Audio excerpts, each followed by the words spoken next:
हम बात करेंगे ग्रीन हाउस गैसेस के ऊपर। ग्रीन हाउस गैसेस से क्या मुराद है? ग्रीन हाउस गैसेस को समझने के लिए पहले हमें ये पता होना चाहिए कि ग्रीन हाउस क्या है।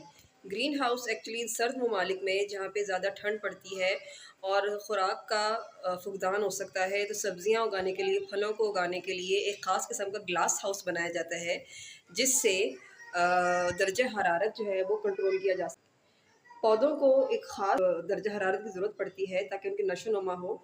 तो ग्रीन हाउस का एक्चुअली मकसद ये होता है कि जब दिन भर धूप पड़ती है और रात के टाइम जब वो सूरज की तपिश वापस खला में चली जाती है, तो ग्रीन हाउस अंदर जो आबो-हवा होती है वो गर्म हो जाती है, जिसकी वज़ह से पौधे बेहतर नशो-नुमा पाते हैं।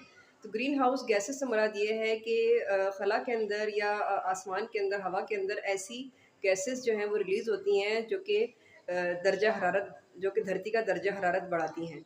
उन गैसेज़ के नाम हैं carbon dioxide, methane gas, chlorofluorocarbons.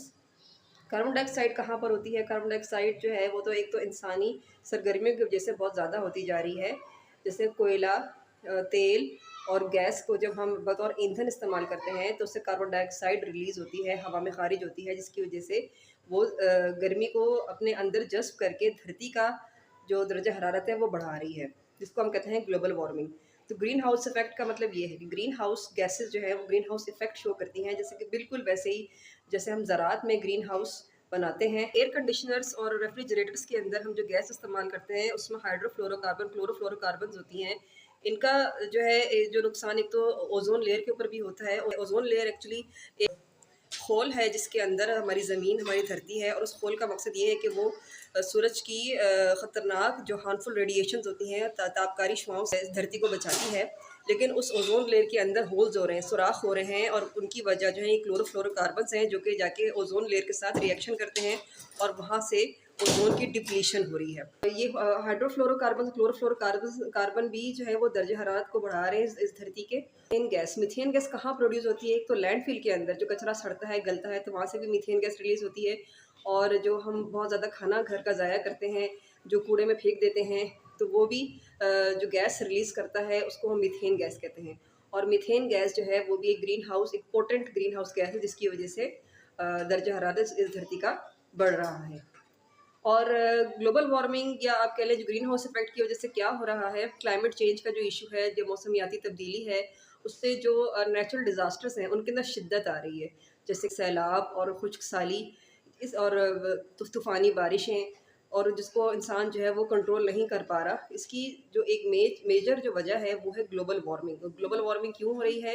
Green house gases की वजह से। तो साइंटिस्ट जो हैं, क्लाइमेट एक्सपर्ट्स जो हैं, एनवायरमेंटलिस्ट जो है उसके ऊपर काफ़ी ज़्यादा डिबेट करते हैं कि हमें इन ग्रीन हाउस इमिशंस को रोकना चाहिए। तो फॉसिल फ्यूल्स को जो हम बर्न करते हैं, यानी कि जो कोयला बतौर हम ईंधन इस्तेमाल करते हैं, कोयला और तेल, जिससे हम बिजली भी बनाते हैं कारखानों के अंदर, तो हमें इस चीज़ को ख़त्म करना चाहिए और रीन्यूएबल एनर्जी रिसोर्सेज़ की तरफ हमें शिफ्ट होना चाहिए, जिसके अंदर हम विंड पावर को यूज़ करें या सोलर एनर्जी को यूज़ करके हम बिजली पैदा करें, जिससे ग्रीन हाउसेस गैसेस प्रोड्यूस ना हो।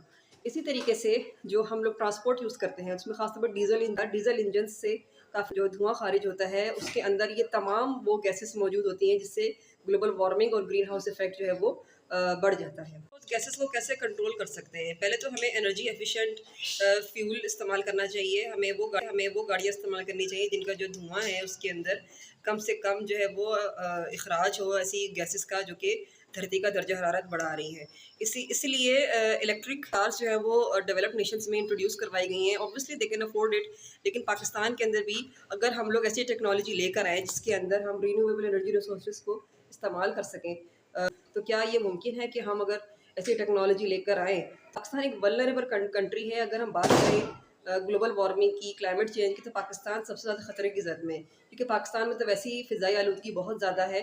तो अगर हम ऐसी रीन्यूएबल एनर्जी रिसोर्सेज़ को हम यूज़ करें कारखानों के अंदर, तो हम काफ़ी हद तक फ़िज़ाई आलूदगी पे भी काबू पा सकते हैं। के अंदर फ़िज़ाई आलूदगी कम होगी तो इस हम सब की सेहत पे बहुत अच्छा असर पड़ेगा। ज़्यादा हम शजरकारी कर सकें, दरख्त उगाएँ, तो हमारे लिए बहुत ज़्यादा बेहतर है, क्योंकि इससे ही हम जो है इस प्रॉब्लम को काफ़ी हद तक कंट्रोल कर सकते हैं।